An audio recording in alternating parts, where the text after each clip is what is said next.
A Winnipeg man's tariff nightmare may have all been caused by a mistake at the border. Last week, we told you about Pat Fletcher, the man who was slapped with $46,000 in tariffs and taxes when he tried to bring his dream car into Canada. Well, tonight, Pat's dream car is sitting in his garage, and he brought it home tariff-free. With an update for us tonight, CTV's Danton Unger joins us live in studio. So, Danton, how did this happen? Well, merely after CTV News first reported on Fletcher's situation, we received dozens of emails from folks across the country concerned about this situation. And one of those emails came from a border broker who was sure there had been a mistake at the border. They were able to connect with Fletcher, and merely I'm happy to report this story has a happy ending.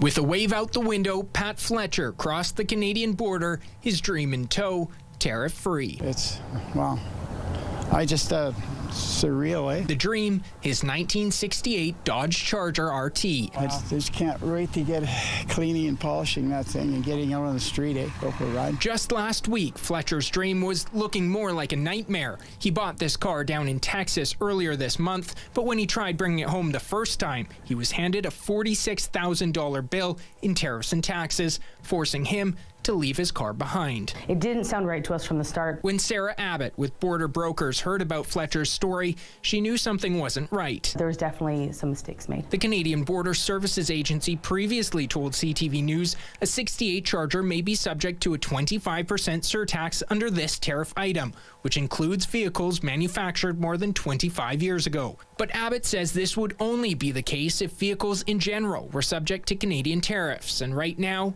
they aren't. It may come April, but it doesn't yet. And so with the kind of trickiness of the wording, it was thought that that surtax should be used to put it back on to a vehicle, even though it didn't apply. With Abbott's help, Fletcher was able to bring his car home Tuesday. CTV News reached out to the CBSA again and was told it can't speculate or comment on individual outcomes.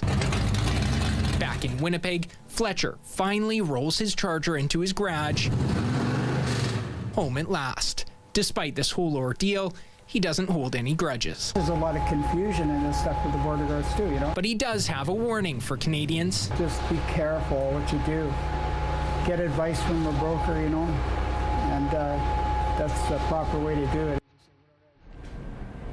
Now, Sarah Abbott with Border Brokers says it's important to note, while there are no tariffs on classic cars right now, that could all change in the coming weeks. A new round of tariffs is expected to hit on April 2nd, so she encourages Canadians planning to make big purchases down south to work with a broker who can help you navigate this confusing and ever-changing trade war.